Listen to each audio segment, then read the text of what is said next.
Oh man, guys, Sixers. What happened? They straight got manhandled last night in Boston by the Celtics.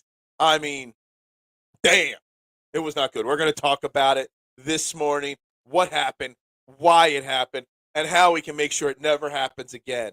The Phillies, well, they stink. I think we kind of saw that one coming. And the Eagles, an interesting conversation. Devonta Smith versus A.J. Brown. How I broke the internet last night with that one little tweet and everything. We're going to talk about it all. Trending in the AM. Best since day one. Starts in 30 seconds.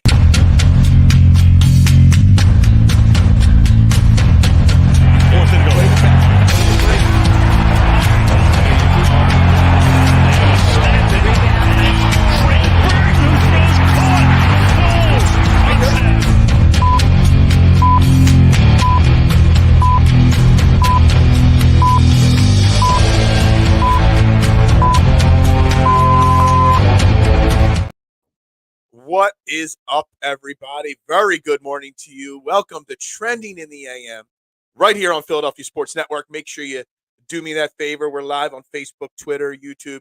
You like, you subscribe, you share, you retweet, you follow.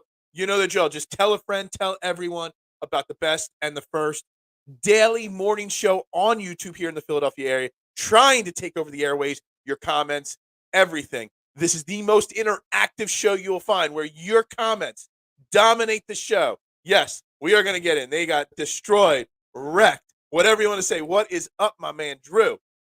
It was a rough night in Philly sports, but we got to get the business out of the way. I am Phil Stifle, your host. Make sure you shoot me a follow on Twitter at Bearded Knowledge. If you're watching on Twitter, I can't see your comments. You get a lot of people watching on Twitter. Head over to YouTube for Philadelphia Sports Network or the Facebook page. That way I can put your comments right up on the screen and we can get interactive. That is what we do here. We talk together. We talk these things out. No one else cares about your comments like I do, because that's all I want to do. I want to interact with you as we do on a morning basis here. So like, subscribe, drop your Sixers thoughts. They lost all momentum in that series last night. I know some people say I'm overreacting, but damn, that was a rough one. We'll get into the Phillies a little bit. They're in trouble. Interesting little Facebook memory with the Phillies that made me think this morning. And A.J. Brown versus Devonta Smith. I'm breaking the internet with that one. The Phil fans. Yeah, Johnny, I love that you found this show, man. And I love that you comment 100 times a show. But, man, isn't there something like this going on up in New York? You know, where the people are talking things that you like? But I love it, and I appreciate it. Sixers, what's there to say? They got dominated, decimated, manhandled, destroyed, wrecked, completely obliterated by Boston last night. 121-87, losing by, what's that, 38 points last night to the Boston Celtics. And damn, guys, that is not how we saw last night going. I did hit my plus 220, James Harden double-double, just so you know. So that was a really good bet hitting right there. They got spanked. I don't even think it is overreacting. They got demolished, destroyed. And there's a lot of people on two different sides of the fence right now if you follow social media along. The people that are saying, well, we still got the split in Boston. That's all that matters when you're the road team. No, you won game one. And I said it yesterday on this show. I was not punting game two away. I did not find it acceptable to just roll over and die in game two. And then there's the other people like me saying, you know, the momentum's lost in this series. What happened last night? It's funny because if you watch that game from start to finish, it was a close game in the first quarter and most of the second quarter. And I zone in. No moral victories. I absolutely hate the moral victory conversation. There's no such thing as a moral victory. A loss is a loss. If you get beat by 38, you got beat by 38, and you should stick your head between your tail and walk away. No talking, no chirping, nothing. You got destroyed. And to say, well, but we still won one, I don't really care. When Boston comes to Philly on Friday night for game three, they're the ones riding high. They're the ones with their chest pumped out. The Sixers, not. And that's what annoys me. But this game was right in hand. That first half was going so smoothly. It was shaping up just like game one. Down a little bit. whatever. And then the last 90 seconds of that first half, I don't know what happened. The Sixers were already in the locker room for halftime, it seemed like. And Boston made a bucket, got a steal, made another bucket, made a key defensive stop. It went from like a 5-point game to an 11-point game at like a drop of a dime. It was insane. And that right there just flipped the switch in Boston. And then all of a sudden, the second half, they came out in the third quarter. I think they won that third quarter by almost 20 points. You need to no. You win. When you get the momentum and you've captured the momentum like the Sixers did in game one, you take it, put your foot on the throat, and continue pushing it. You don't let up because, we took one of those 2 games. It's okay. It's NBA. These things happen. You're right. You don't want to punt game 2. Yeah, I mean, these things do happen. You do get blown out. But it's how they do it and what happened and the lack of intensity in that second half. And part of it was Sixers. Part of it was also just Boston. Lights out. I mean, you look at it, when else are you going to find a team lose to the Celtics by 38, almost 40 points, but you held Jason Tatum to 7 points? You held Al Horford to 5. Al Horford and Jason Tatum shot a combined 3 of 17 last night, and they still crushed us. So there is the scenario where, things happen. I get it. You let the foot off the pedal for 2 seconds. Malcolm Brogdon went off, and Jaylen Brown went off, and you just couldn't get any momentum back. You're trying to reintegrate MVP Joel Embiid back into the lineup after him missing a couple games. Honestly, some people are saying that Joel Embiid didn't look good last night. I thought Joel Embiid looked fantastic last night, considering all things. It's the important thing is sportsmanship and that the players had a good time. Yeah, no, that is not important. What's important is wins and losses. And we lost last night in embarrassing fashion. It wasn't like we just lost. It was a straight embarrassment. It was. And Joel hasn't played in a while. He's got the bum knee, obviously. He had 5 blocks in the first half.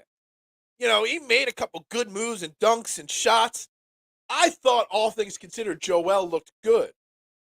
Now, the last time James Harden had a huge game, like he did in game 1 of 45 points, the next night, he went ice cold. Same thing happened. You knew James Harden wasn't going to go 17 of 30 again. You knew he wasn't going to get 30 shots, period, because Joel was back. But the fact that James Harden was so cold last night, what did he shoot? 2 of 14, 0 of 6 from the 3-point line. Obviously that plays a factor in it as well. Just like you're not going to have Jason Tatum shooting 1 of 7, you're not going to have 2 of 10 James Harden every single night. And I get it. All that goes into it. But the lack of intensity in that second half, in that third quarter, the last 90 seconds of the second quarter and the start of the third quarter really, really was frustrating to me. Shooting 20% from 3. Yeah, and the Celtics jacked up 50. Smart performance won't be repeated either. Yeah, I mean, first off, we could talk Marcus Smart and the Celtics and the refs, and we could talk all that as well. But yeah, I mean, there were a lot of things that went into it. But there was a certain you're going to have shooting nights where you're not shooting well and the other team's shooting, lights out. That stuff happens. Hell, we won game 1 with the Celtics shooting 70+% from 3 in the first half. And every sign at the first half of game 1 pointed to the Celtics winning that game.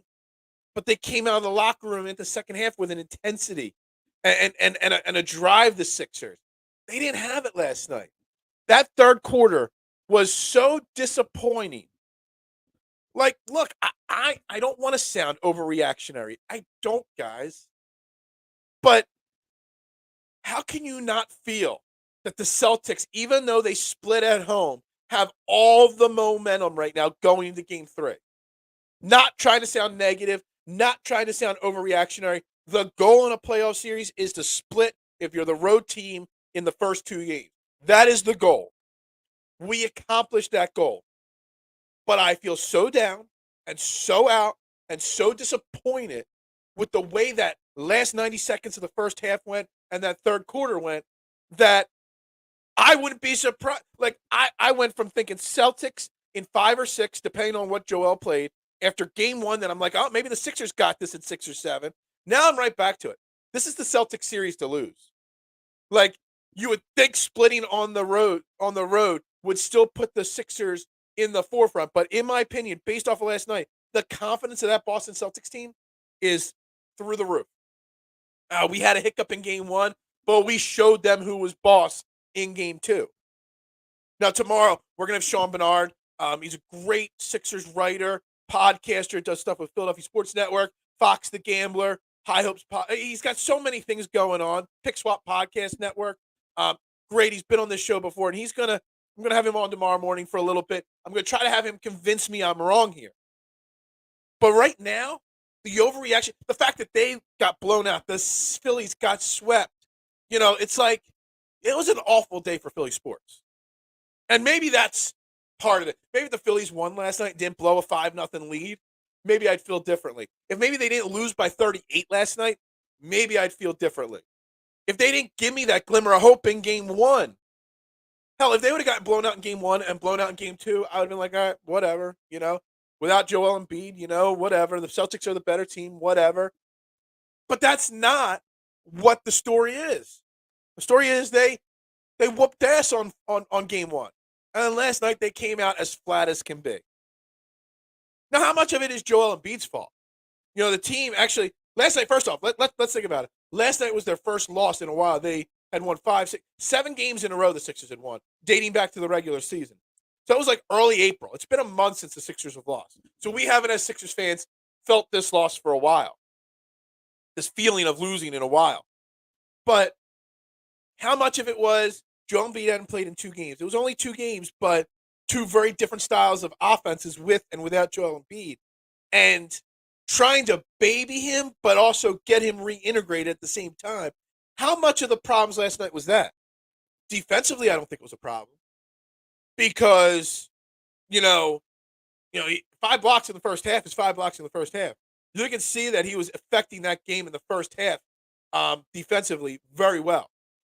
And they didn't seem to force him the ball a lot on offense. There just might not have been as much movement, as much cutting, as much running with him out on the court.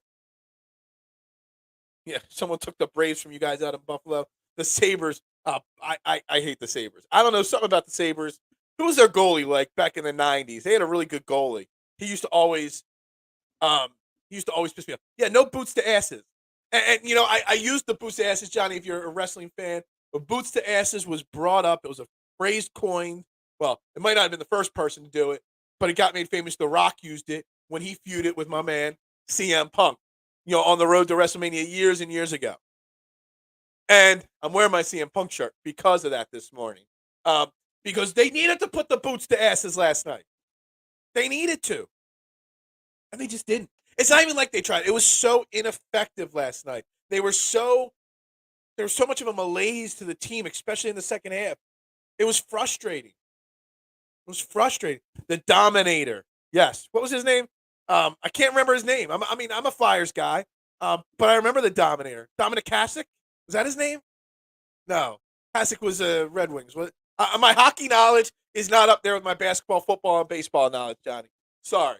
But anyway, how much of last night's problems was because of the Joel Embiid reintegration process? I don't think it was. You're going to hear people talk about it today and tomorrow on Sports Talk Radio, on Twitter, on social media, that Joel Embiid was the problem last night. I don't think it was. I think it was a team effort of lack of intensity. I think it was a team effort to not make a shot. And I think it was a team effort not to play defense on Boston. I think all those things wrapped all into one were kind of what the problem was. That is where the problems lie. There was just a lack. And look, I'm not going to make this about Doc Rivers. Doc Rivers has been better recently. He's been better this year as a coach.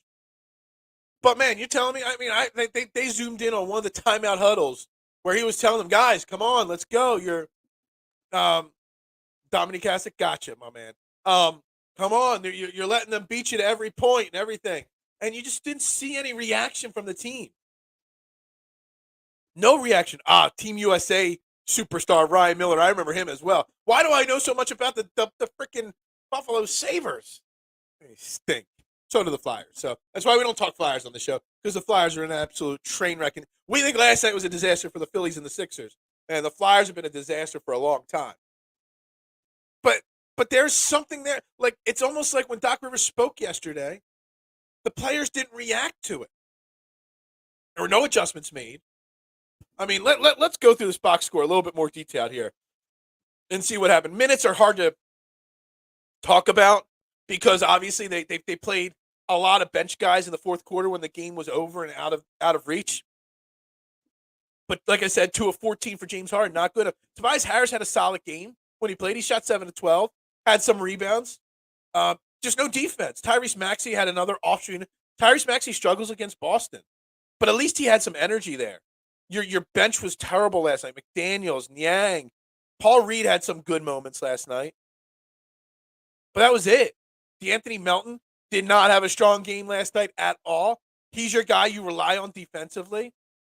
I said it before. I would have loved to have seen a little bit more of Jalen McDaniels, especially if don't bring up Danny Briere. He's a bad subject right now in Philly. If you didn't see, Google search what him and his son have got going on right now in Philly. The Jalen McDaniels, I thought he would be a good little addition to the rotation defensively. He just looks off. I mean, he doesn't have a fear of taking a shot. I mean, he's too confident in taking a shot. PJ Tucker, offensively, I know he had 5 points last night, but man, it's no different than having Ben Simmons out there on offense. It really, like, the guy is numb to shooting. There's just, I don't know. Yeah, Doc Rivers did not have a good night last night. We'll just leave it at that. But neither did the entire team. And that's the problem. Like, I'm having a hard time putting my thumb on what the exact issue was and can it be cleaned up for Friday night? Because that's the goal, is not to let this happen again on Friday night. Friday night, the Wells Fargo Center, South Philly is going to be jumping. Boston is going to be in Philly. You're going to have the Boston Red Sox playing at the bank, and you are going to have the Boston Celtics playing at Wells Fargo at the same time. There are going to be a lot of Boston people in town. It's crazy. Do you not know what Danny Briere's son got drunk at a party and pushed some wheelchair down a flight of stairs that some lady was using? I don't know. It's insane. Oh, pushy son. So you do know. Okay, I get it. Anyway, we're off. Stop with the hockey conversation. Let's ignore that. I don't want. That's worse than you bringing up the Philadelphia Stars on my comment section. Anyway, like the city is going to be jumping.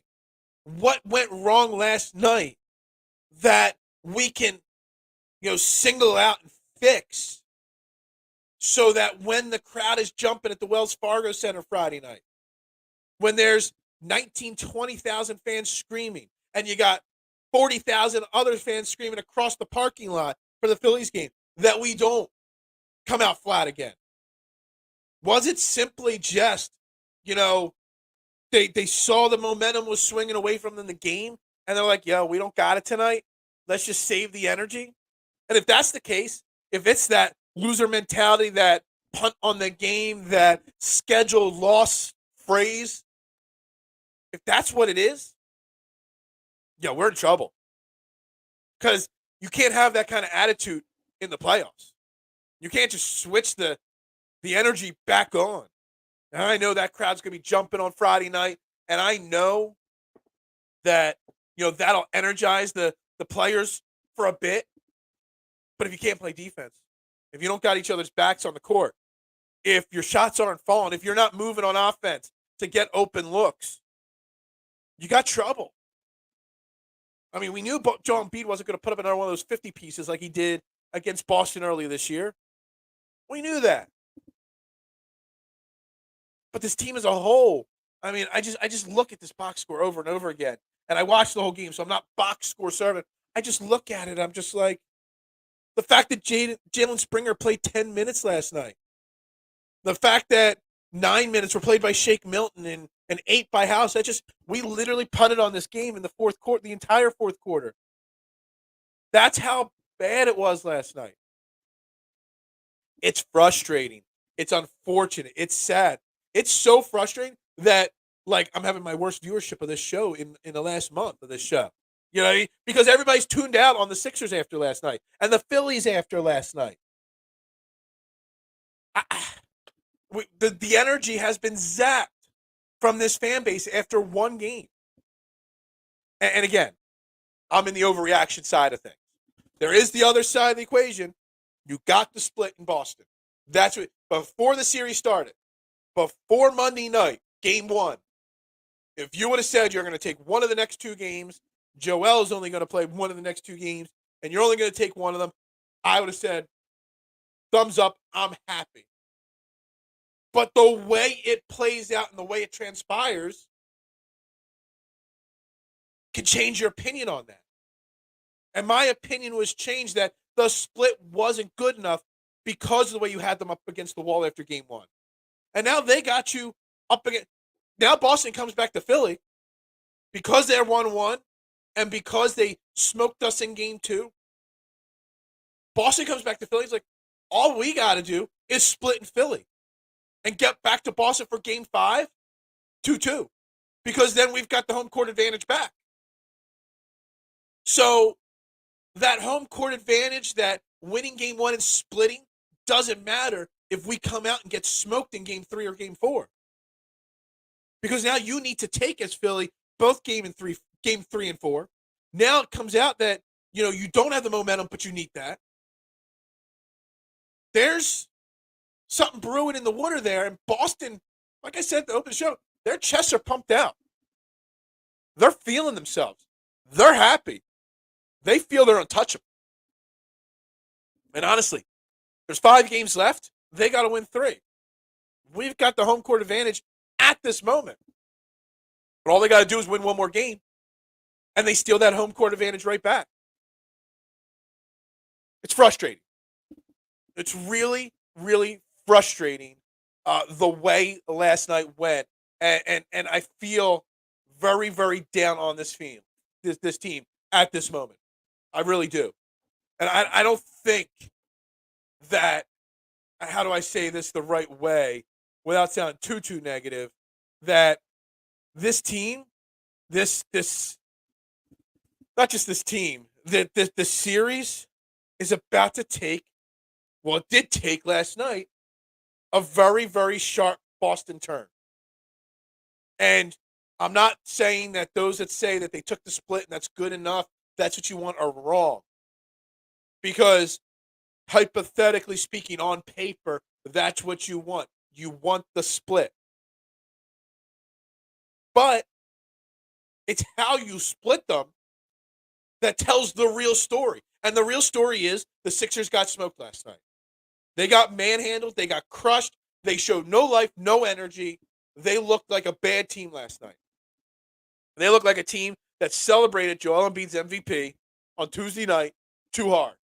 So if I'm going to put anything on it, that might be it right there. I know they, as a team, it was cool. It was emotional watching them all hug Joel and that celebration. The Joel Embiid, Rolex situation and video, great. I love it. We needed Joel. But Joel coming back, so Philly, if you watched the game last night, Joe, did Joel coming back, that's going to be the conversation. Did Joel coming back change? Is that why we lost last night? We looked drastically different. I don't think so. You need Joel Embiid. He better be there on a nightly basis. But maybe the Joel Embiid distraction caused the problem. I don't know. But those saying that the split is okay are not looking at the big picture and how you got the split. You got the split in the worst way possible. Barely winning game 1 and getting smoked in game 2. The momentum and the confidence is squarely on the Boston Celtics' shoulders, not the Sixers. I'm not going to be able to get over that feeling today or tomorrow. We'll see. Game 3 could totally change my opinion. A best-of-7 series is a roller coaster of emotions in sports. It is. But Boston's got that momentum right now. I don't care that we got the split. The momentum is squarely on Boston's shoulders right now. And I don't know what's going to change on Friday night. That energy better somehow that energy in the building at the Wells Fargo Center on Friday night better be convincing that team to make some shots because we can't let Boston keep us to the. I mean, overall as a team last night, what was our 3-point? I know we made a couple 3-pointers in garbage time last night. Jane Springer made one. Furkan missed one, but not Springer. Who made one? McDaniels made one. A couple people made some shots. We shot 6 of 30, 20% from three. We shot 39% from the field. Hell, we missed 4 or 5 free throws too last night. This is where the problems lie last night. And is the crowd going to magically make a start, make shots? We didn't shoot that high of a clip on Monday night either. Better than last night, but not that high. We won Monday night with intensity and defense and ball movement and team play and James Harden turning back the clock. Is that crowd going to turn James Harden back? Is that crowd going to make Tyrese Maxey figure out Boston all of a sudden? No, that crowd's going to energize the Sixers team. Don't get me wrong. But that crowd and the hate that they're going to spew towards Boston on Friday night, that hate they're going to spew towards Jason Tatum and Marcus Smart on Friday night, going to energize them just as much. Marcus Smart thrives off the hate. He thrives off the negativity. Now let's talk about something here. Look, we talked about the announcing the other night. Well, let's talk about the refereeing. I'm not blaming the refs for the loss last night. They did not cause us to go 6 for 30 or 6 for 20 from the 3-point line. They didn't cause us to have how many turnovers last night. Let's see. How many times did we turn the ball over last night? Only 11, actually. Better than I thought. It felt like a lot worse than that. They weren't the problem last night. But they were the problem. And how they called the game. You're going to play game one and let the ticky-tack. You're going to let the players play game one. And then last night, they're going to call fouls all over the place. You're going to let you're going to call Joel Embiid for a foul when he's diving for a ball. Marcus Smart slides under him. He lands on Marcus Smart. You're going to call that foul on Joel Embiid. It's borderline. You could say, if you want to say if you're a Boston fan or if you're a general NBA fan that was a foul, okay. I disagree, but I see where you're coming from. It could be called that way. But then you're going to let Jason Tatum, for the second time this NBA playoff series, shove a referee out of his way and get away with it? Do you know what kind of hysteria would be going on in the NBA if Joel Embiid shoved the referee? If James Harden shoved the referee? They'd be out of there so damn fast. But Jason Tatum has now shoved the referee not once, but twice in about a 4-game span, 3-4 game span. No big deal. Where's the Jason Tatum gets gifted so much that he's a star scorer. He gets away with so much. He never gets criticized. Maybe he does in Boston, I don't know. But nationally, he's a golden child nationally. Why? What has Jason Tatum done to deserve the added bonus and attention that he gets? Yeah, but didn't Dennis Rodman get suspended for that? I mean, Jason Tatum is legitly shoved, and you watch his arms push away. That's a personal foul. Pass interference, offensive pass interference. On a wide receiver. We're going to get to wide receiver talk in a minute. And he gets away with it. I don't know why. Hell, Marcus Smart would have been kicked out of that game if it was him. Because Marcus Smart's considered a dirty player to an extent, too. He's rolled up so many legs in this series and dove, and his hustle plays are going to seriously hurt somebody at some point. Sometimes he hustles just on plays that he knows he has no chance on, just to show that he hustles. Yeah, I remember the kick into the camera thing really well. That was bad. That was uncalled for. But anyway, the refs got to do something about being more consistent. I mean, it didn't turn the tides of the game last night. We got smoked with or without the refs last night. But the lack of consistency still is concerning to me and still a problem for me. But anyway, 30 minutes on the Sixers talk, and I'm tired, and I'm frustrated. I want to talk Phillies, but I want to talk a little football too. So we're going to start with the football, and then we'll close the show with the Phillies talk for a little bit. But before, let's reset for a second. You're watching Trending in the AM right here on Philadelphia Sports Network. If you want to get involved in the conversation, head to the YouTube page or Facebook page. Drop your comments, please like and smash that subscribe button, please. I'd greatly appreciate that. Every time you like the page and like the video on YouTube, it helps the algorithm, helps more people tune in. Every comment, everything like that. The algorithms, I don't know what the word algorithm means, but I'm told it matters. So please do that. If you're watching on Twitter, appreciate it. Hit that retweet button. But if you want to get interactive, you got to do it on one of the other two pages. So football. Eagles. Kind of broke the internet a little bit. Not really. I'm just kidding. I put out a tweet yesterday. Somebody shared a video of Devonta Smith running routes. And I just got to forewarn you guys. I'm a huge Devonta Smith fan. I love the guy. For a guy, pound for pound, he is so small, skinny Batman as he's called. He's not a big dude. You know, the knock on him coming out of college, coming out of Bama was, is he too small? Is he going to get beat up and hurt too much? He's pretty much played every game. He gets a little banged up mid-game here or there, takes a hard hit here or there, comes out for a play or two. But that dude played more snaps last year than A.J. Brown did. He's a fantastic wide receiver. So let me preface this that I am extremely biased in this situation here. But I shared this video of Devonta Smith yesterday. All right. And what I did was I did it and I put a little post above it. I shared this highlight clip that somebody made. Let me pull it up just so I give them credit here. Here it is. So Ian Hertz shared this highlight clip. Ian Hart, not Hertz, Hartitz, Hartitz. Ian shared this highlight video of Devonta Smith. And I'm like, I shared the video and I put above it, don't go crazy, but by the end of next year, you're all going to agree with me that Devonta Smith is a better wide receiver than A.J. Brown. And I believe he is right now. A.J. Brown's been in the league 4 years, Smitty, 2 years.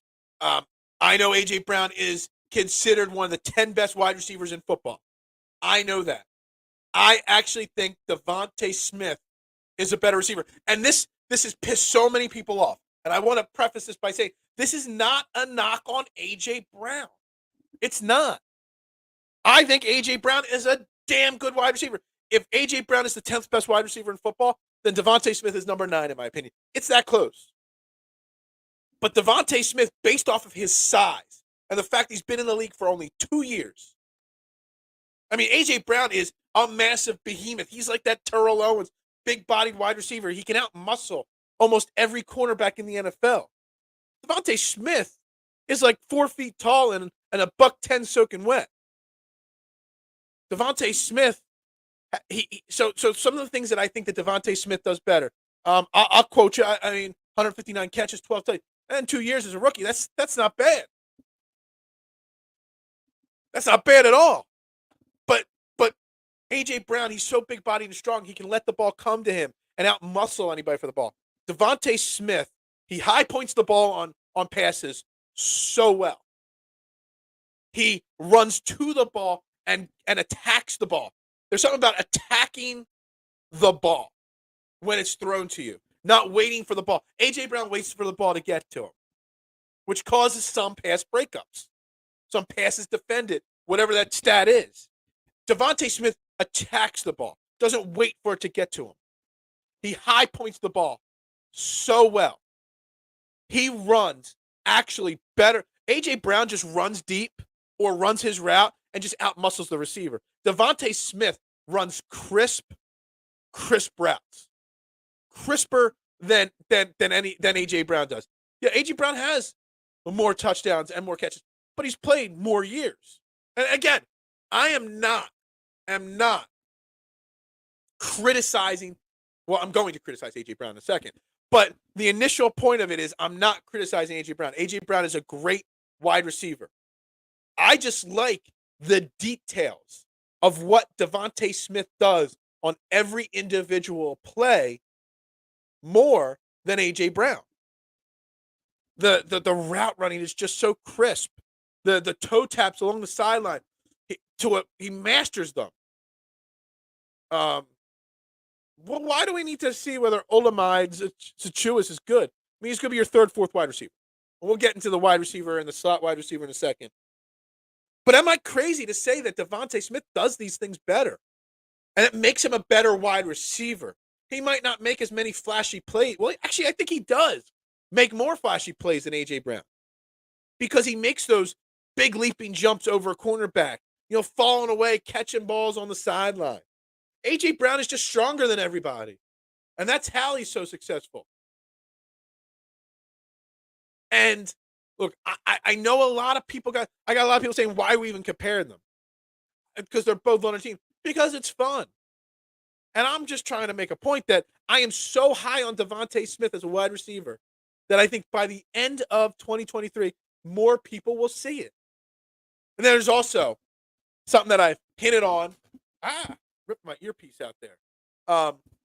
Something I've hinted on this show, my previous network, during the season last year and early in this offseason, that A.J. Brown takes a few plays off. He is not 100% in on every play. Devonta Smith, if he knows it's going to Dallas Goedert or it's going to be a running play to the opposite side, he plays every possession, every time he's on the field, 100% every play. A.J. Brown doesn't. A.J. Brown, a couple times last year, he had routes to run over the middle and make big catches. I'm not going to say he alligator armed them, but he might have stopped short. He might have stopped short on a few of them. If anybody gets that, thumbs up to you. A.J. Brown takes plays off. He's not over-aggressive every snap. There were a lot of games last year that A.J. Brown had more snaps than Devonta Smith had more snaps than A.J. Brown, specific games. And I think it's because the coaches see that. Because he's okay taking a play off here and there. Again, not criticizing A.J. Brown or saying he's a bad wide receiver.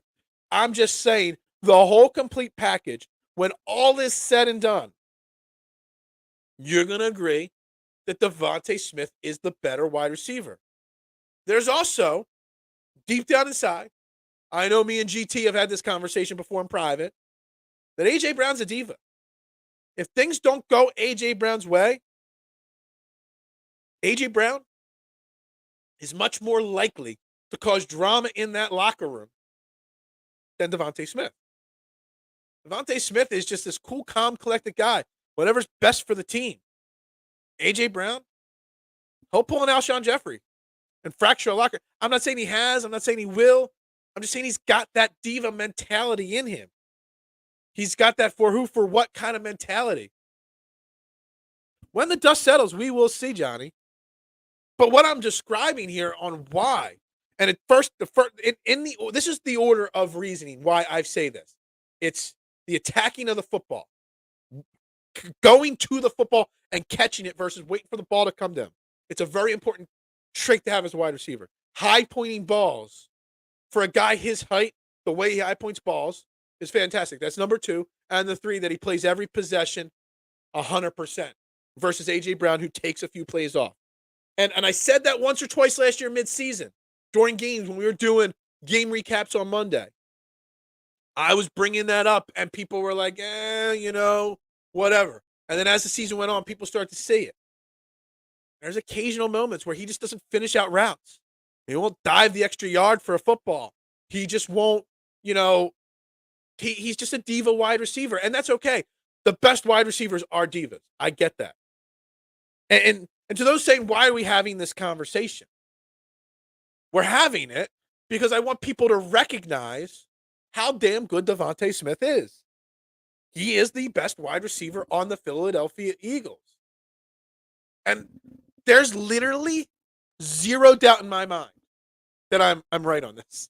And I just think people mistook why I did it and why I said it, thinking that I was criticizing A.J. Brown.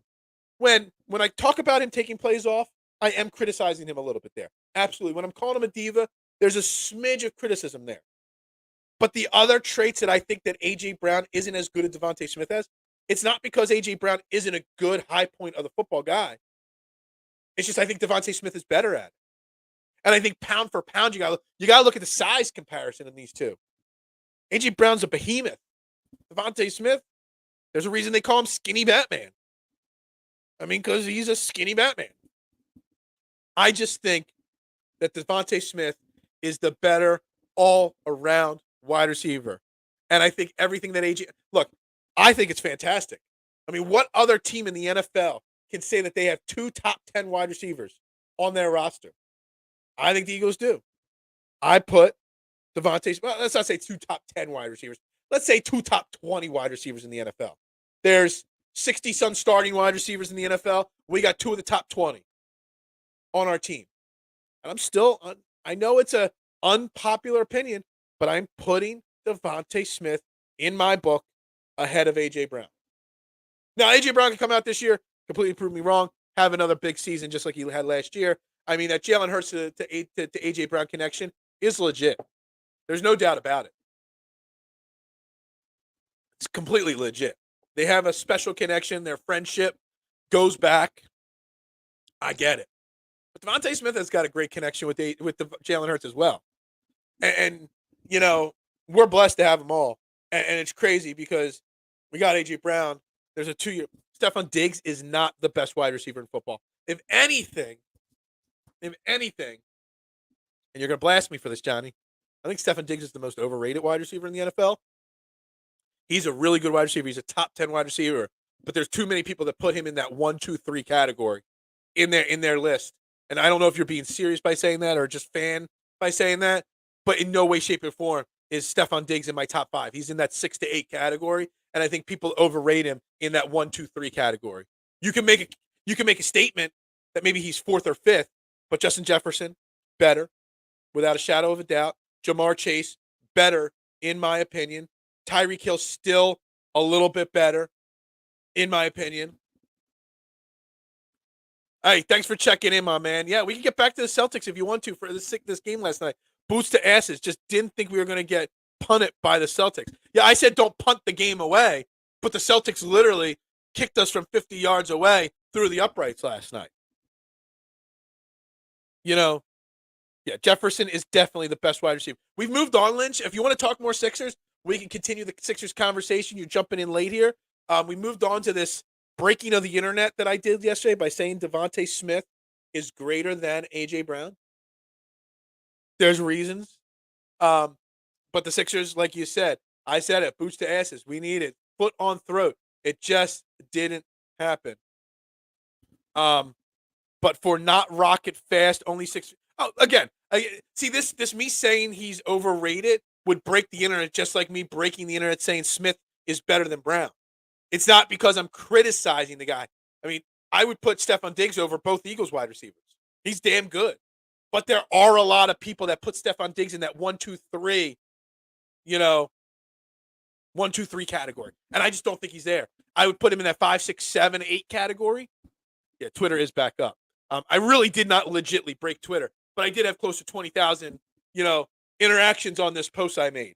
And I had to mute the notifications because there were too many of them coming in, calling me crazy and calling me nuts. So again, when I make some comparisons, it's not necessarily me criticizing people. It's just me telling you how I think one person is better than the other. I'm struggling to draw blanks here. Cooper Kupp, I would probably put against, Stephon Diggs. They're pretty close.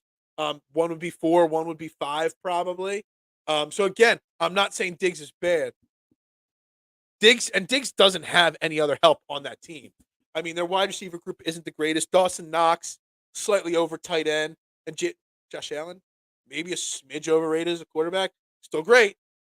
Don't get me wrong. But is there a scenario where Josh Allen is like the 5th best quarterback, not one of the best 2 or 3 in the NFL anymore? Because you got to keep Mahomes, Joe Burrow are ahead of him. Jalen Hurts is ahead of Josh Allen now at this point. So Josh Allen went from being the number 1 quarterback in the NFL or number 2 with Patrick Mahomes. Now he's the 4th, 5th best quarterback in the NFL. Kind of crazy. Again, not criticizing a guy. DK Metcalf. Man, put DK Metcalf with Joe Burrow or Patrick Mahomes.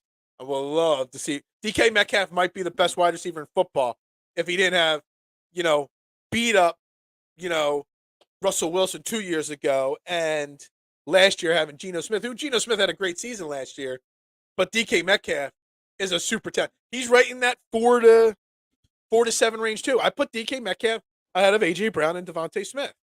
Sure.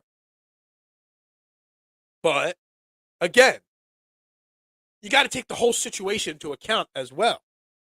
But we're getting off on all these other wide receivers. And all these wide receivers we're talking about do something well. That same injury Purdy had, Allen got mid-season, could have not throw well. All right, I get that. That's fine. He played through it. Purdy couldn't, Josh Allen's a really good, I'm not saying anything bad. Big game, big stage receiver. Yeah, exactly. And A.J. Brown, again, this is not, everybody thought, Marshawn, that I was criticizing A.J. Brown in this post and this thread that I did on Twitter. It had nothing to do with me criticizing A.J. Brown. It just had me trying to awaken the eyes of the rest of the world that Devonta Smith is that damn good. It's like you've got a 1A and 1B. You got two number one wide receivers. One's A, one's B. And I just think Devonta Smith is 1A and A.J. Brown is 1B. Because if A.J. Brown's the 10th best receiver in football, then I'm putting Devonta Smith number 9. You still got two top 10 wide receivers. It's just one's 9, one's 10. I just love how Devonta Smith attacks the football when it's thrown to him. I love how Devonta Smith does not take plays off. Devonta Smith's not afraid to put his body on the line. A.J. Brown takes a play off here or there. Devonta Smith waits for the football to get to him because he can out-muscle anybody. Devonta Smith doesn't necessarily block when he needs to, on a running play. There's just that diva mentality that he doesn't have to in A.J. Brown. Where Devonta Smith, he wants that big game. He wants that. So if I'm thinking about the Replacements, one of my favorite stupid football movies, when, Keanu Reeves, last play of the game, goes into the huddle and says, "Who wants the ball?" And the tight end goes, because he's deaf and he can't talk, he goes like this, "Me, I want the ball." And if Jalen Smith goes into the huddle, you're down 1 score, 1 second left in the Super Bowl, he goes into the huddle and says, "Who wants the ball?" Devonta Smith is going to fight in that huddle to make sure Jalen Hurts is throwing that ball to him. A.J. Brown will say, "Yo, I have to get it," but he'll back off. Devonta Smith will fight in that huddle for that football. Cowboys, yeah, I who gives a crap about the goddamn Cowboys? I don't. Emmanuel Forbes singled out Smitty as the wide receiver he's looking forward to matching up. He gets to play him twice a year. He's singling out because there are a few people out there that realize what I'm saying. That Smitty is so difficult to cover. Because Jalen Hurts could throw the ball 10 feet over his head, and he's going to high point that ball and get it. But what's that? You got mossed. You see a lot more you got mossed with Devonta Smith than A.J. Brown. And again, not criticizing him. Oh, man, sorry. Go back and check it out. I mean, I was really disappointed. We cover on this show the most is basketball, baseball, and football on this show. We dabble in hockey. We dabble in soccer. I do a golf show at night during the week. But there's a lot of great stuff on this channel. A lot of great football talk. A lot of great basketball talk. And I cover the Phillies, which now we got 10 minutes left in the show. I do got to dance around the Phillies stinking here for the last 10 minutes of the show. But Cam, just turn. There's a little bell at the bottom of the screen where it says the like button. Hit the like button. Hit the subscribe button and hit that bell. What that bell does when you find the show, when you hit that bell, when we go live, your phone will get notified that, hey, Trending in the AM is live. Philadelphia Sports Network is live. That's what that bell will do. It'll let you know. It'll notify you so you don't miss the talk.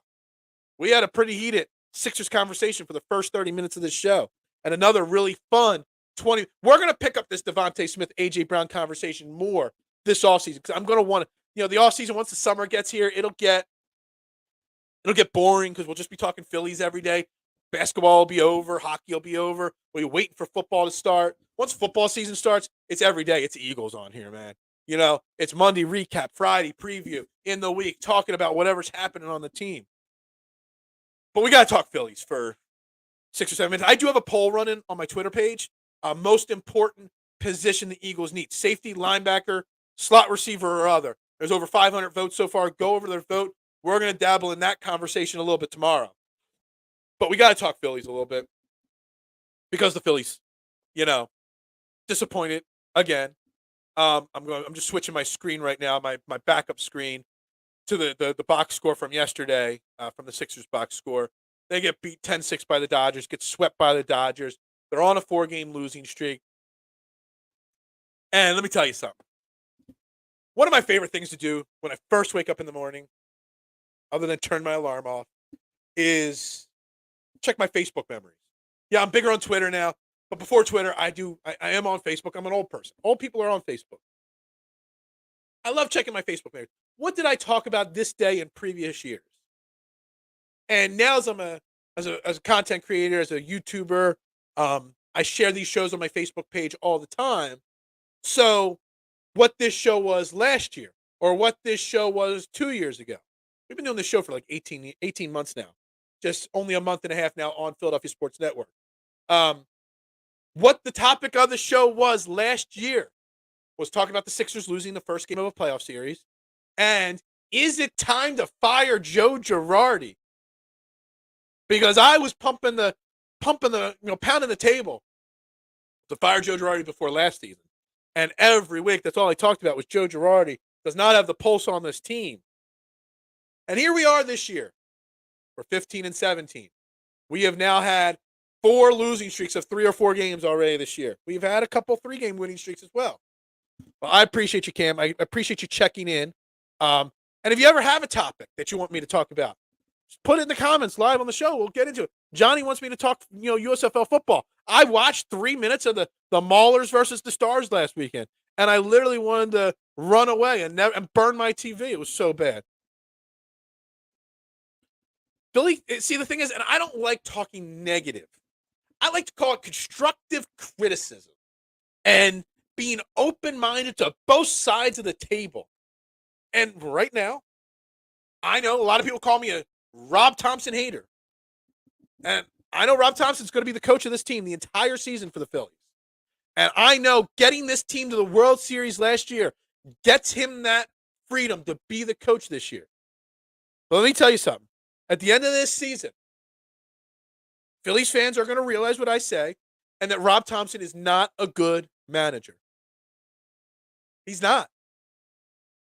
And I was saying this time last year about Joe Girardi, and I'm saying it again this year, that this is not how you manage a baseball team.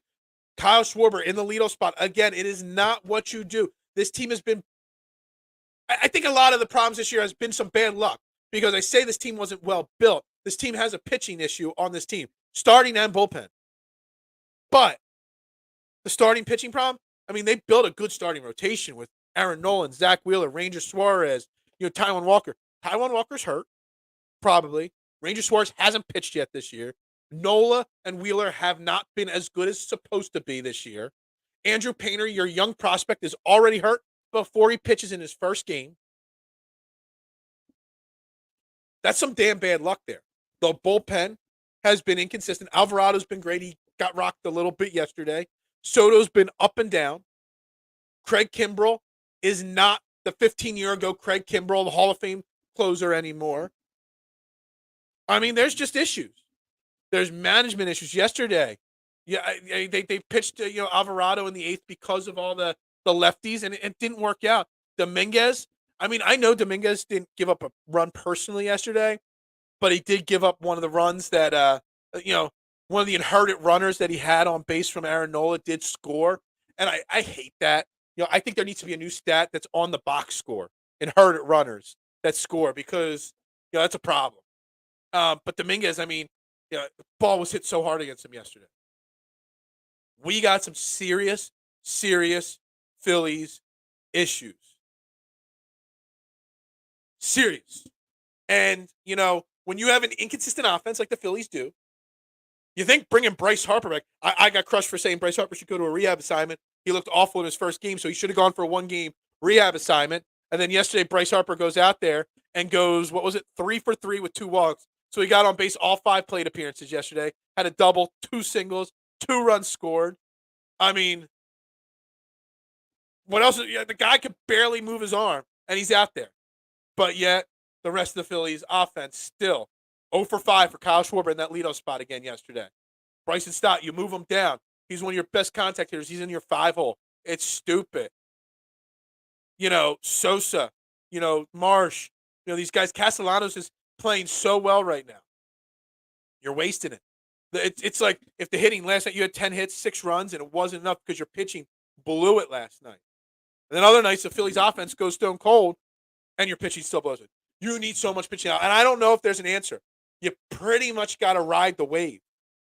And in baseball, it's not like football or basketball where a manager or a head coach can really change things with philosophies in the pitching staff. The pitchers just got to pitch better.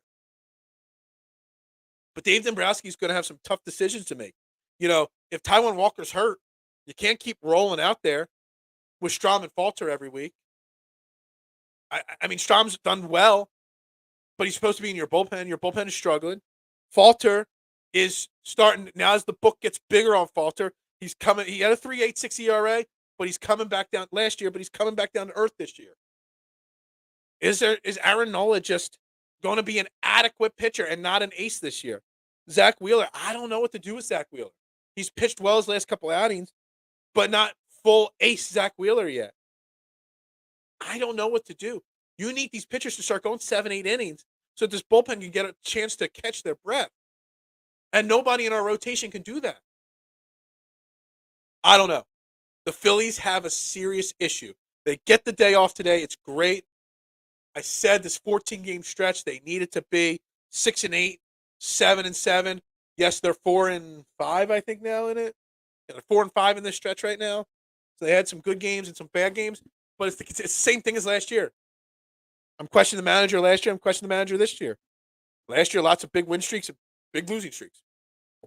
Same thing this year. Win 3, lose 4. Win 3, lose 4. Win 4, lose 3. You can't be that. You got to start.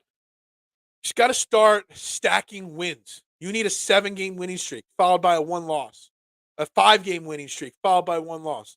That's what good teams do. That's what great teams do. Average teams win 3, then lose 3, then win 3, then lose 3. That's what average teams do, and it's a problem. It's a big problem. And I know their time is their time. They're not front page news right now because the Eagles are having a great offseason. The Sixers are in the playoffs. Joe Embiid got the MVP. They're not the headline. Isn't the Philadelphia Phillies? But we're not too far away from the Phillies being the headline. Whether the Sixers get knocked out by the Celtics in the next week or so, or they advance, at the max, you got a month until the Sixers are done and the season's done in basketball. Football training camp don't start till late July, mid-July. There's going to be a 6-8 week stretch that the Phillies are the headline. If they don't figure their shit out now, when they are the headline in Philly, there's going to be a lot of negativity. All those new fans the Phillies gained on their magical World Series run last year, they're teetering, whether they're really baseball fans or it was just fun to go to the ballpark. They need to be better. And Bryce Harper coming back, and at least I'm addressing that all these bad luck injuries that this team has and things, Harper or Hoskins, Hall, Ranger Suarez, Andrew Painter, it's unfortunate. But good teams find ways to overcome all that stuff. This team's just not good. They're average. And it's crazy because the Rays, you're saying the Rays are the best. The Rays have one of the lowest payrolls in baseball. The Phillies have the 4th highest payroll in baseball. How confident am I in with the Sixers? We can close the show with this. We'll come full circle. The Phillies, I'm ready to move on already. I spent 8 minutes talking about it. We'll come full circle. I'll repeat what I said at the beginning of the show. I am not – everybody – if you told me before the series started that we would split in Boston, I would have given you a thumbs up and been happy. But it's how you split those games that matters. You won a nail biter in game 1. That was great. You got demolished. Boston has all the momentum and all the confidence right now going into game 3. And I don't care how the crowd reacts in game 3 at the Wells Fargo Center. That'll give you a little emotional boost, but it ain't going to change the fact that you can't stop Boston. And all the momentum is on Boston's side. All they've got to do is steal one in Philly. Philly has to win both games in Philly. Boston only has to win one. And they control the series again. Boston has the edge right now. Boston has the edge, the momentum, the confidence. The Sixers have to be questioning everything right now. And the lack of intensity and fight and drive on that team. Like, you got punched by Boston and you didn't punch back. I don't mean that literally. I mean that figuratively. Obviously, I don't want anybody punching anybody. But yeah, that's where I am with the Sixers. I got to wrap up the show here. It is after 9:30 already. We've got to wrap this up. Everybody, thank you very much for checking in, talking, conversing here on the show. Make sure you like, you subscribe, you share this show out. Tell a friend. Trending in the AM, the best morning show in the Philadelphia, hell, on YouTube, period. Every single day, 8:30 a.m. Tomorrow, Sean Bernard from Philadelphia Sports Network, from Fox the Gambler, from a bunch of different sites that he works for, one of the hardest working guys in Sixers. He's going to come in here to help me talk. He's going to take me off the ledge, hopefully, on this Sixers team. We're going to continue Eagles talk because we're going to dive into my poll of the Eagles and what the Eagles' biggest needs are right now. Everybody have a great day. I greatly appreciate each and every one of you. Enjoy your Thursday. I know I have no sports on today. I can chill out a little bit today. Everybody, enjoy your day. For Philadelphia Sports Network, I am Phil Stiefel. We'll see you tomorrow morning right here, bright and early, 8:30 a.m. on Trending the AM.